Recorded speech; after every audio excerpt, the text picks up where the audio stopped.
Welcome to what I hope will be an opportunity for personal growth to all who join me today. My name is Jenna Castle, and in my life I've assumed several different titles and numerous roles. But today I simply wish to share with you some exciting ideas in order to help us all to grow. For when we open ourselves to growth at a personal level, we enhance our ability to more fully experience our lives. These ideas come from many rich sources. However, the main resources used to formulate this presentation, which I highly recommend, include an audio program entitled Freedom from Fear by Reverend Mary Boggs of the Living Enrichment Institute, a book entitled Feel the Fear and Do It Anyway by Susan Jeffers, Life is an Attitude by Elwood N. Chapman, and finally, Peace, Love, and Healing by Dr. Bernie S. Siegel. I'd like to begin by telling you a story. There once were 3 brick masons working together on a building. A little boy happened by and asked the first brick mason, "What are you doing?" Without even looking up, he responded, "I'm laying bricks." The little boy approached the second brick mason and asked him, "What are you doing?" The second brick mason looked kindly at the boy and said, "I'm building a wall." The little boy approached the third brick mason and asked the same question, "What are you doing?" The brick mason faced him squarely and replied with enthusiasm and obvious pride, "I am building a beautiful cathedral." Now, if this little boy approached you and asked you, "What are you doing?" how would you respond? Do you feel as though you simply lay bricks, or do you retain the original joy and enthusiasm of your life choices? Do you simply go through your routine in an unconscious manner, or do you always keep in the forefront of your mind a vision of your beautiful cathedral? Our minds are very powerful tools. How we experience our life's work, and indeed our lives, is to a great degree a function of what we tell ourselves. You see, the man laying bricks performs the very same task as the man who is building a beautiful cathedral. But his inner experience was quite different. We do have the power to affect our own perspective and therefore our internal experience of external events. We've all heard about positive self-talk, that what you tell yourself is very likely to become your reality. Well, if this is true, how do we turn our negative self-chatter into powerful I can messages? Well, one thing to understand is that the brain tries to find answers to the questions posed to it. So if you could ask yourself questions that will elicit a positive response, you have a head start on seeing the world in a positive way. For example, when you first wake up in the morning, do you ask yourself questions like this? What do I have to do today? What problems am I going to have to face? What's going to happen if I fail at the challenges facing me? Or try some of these questions instead. What am I excited about today? What challenges can I look forward to learning from today? What new opportunities can I create today? When facing a new challenge, or what some people call a problem, what kind of questions do you ask yourself? Do you ask, what could I lose if I try and fail? Or how about this? What could I lose if I don't try? What could I gain by trying, whether I succeed or not? Often, we're stuck in negativity or negative emotions, such as anger, depression, anxiety, to name a few. It's important to recognize that these negative emotions that we're experiencing are actually based in fear. Fear of failure, fear of being hurt, fear of being humiliated, fear of not having enough money, fear of being alone. I'm sure you could add to the list. For example, if you get angry because someone cut you off when you're driving, the first thing that actually occurred was that you experienced a fear of having a collision. The anger was actually based in fear, as most negative emotions are. Fear is the biggest inhibitor of us acting upon our dreams and living our lives fully. We hold back from participating in life fully because we are afraid. We're afraid to speak our truth, we're afraid to show up in the world as we are, and we're holding back in some way because of our fears. Well, sad to say, it's not possible to do away with fear completely. Every person on this planet experiences fear. We all have fear in our lives. Think about it. Where is fear controlling you right now? We all have fear in our lives. Even the people who are very successful and self-confident, who are out there making their dreams a reality, experience fear. Therefore, fear is not the problem. What we do with the fear is what determines how we live our lives. Although we can't eliminate fear, we can view it differently and deal with it in healthy and productive ways. You see, we each have places, events, situations with which we're comfortable.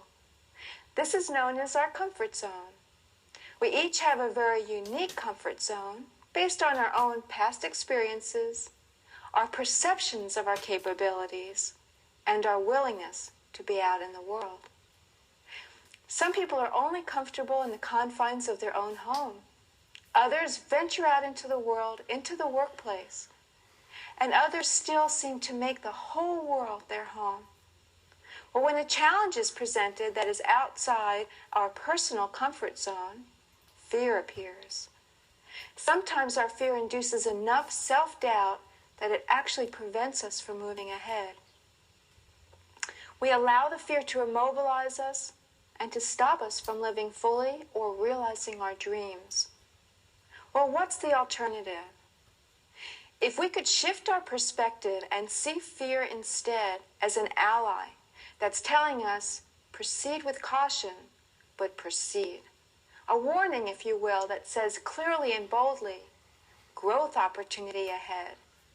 So when you felt the fear, you would know that you're actually moving in the right direction, towards growth, towards expanding your comfort zone, towards living fully.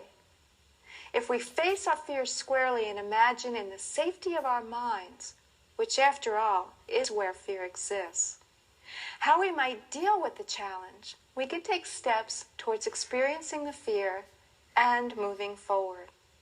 We can make progressive approximations towards expanding our comfort zone. You can begin by imagining the worst possible consequences.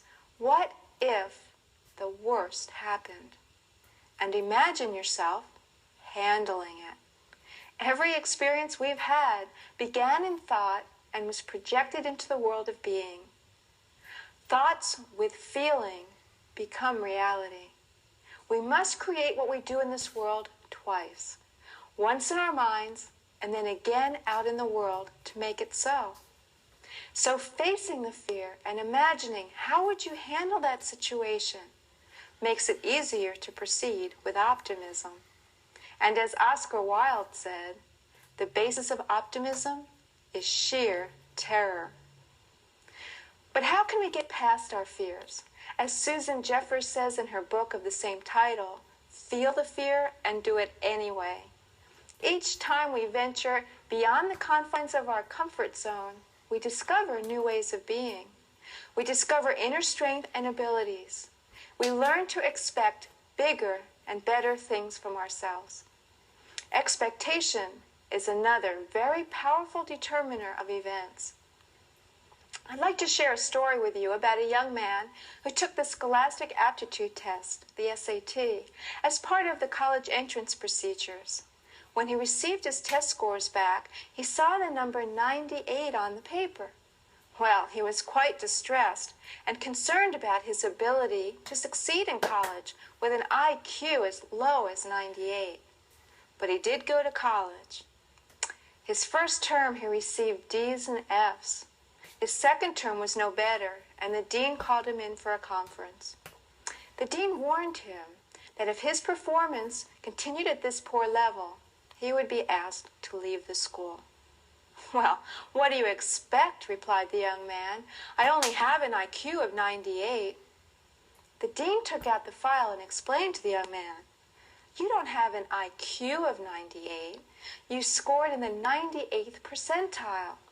That means that your score was equal to or better than 98% of the students in all of North America."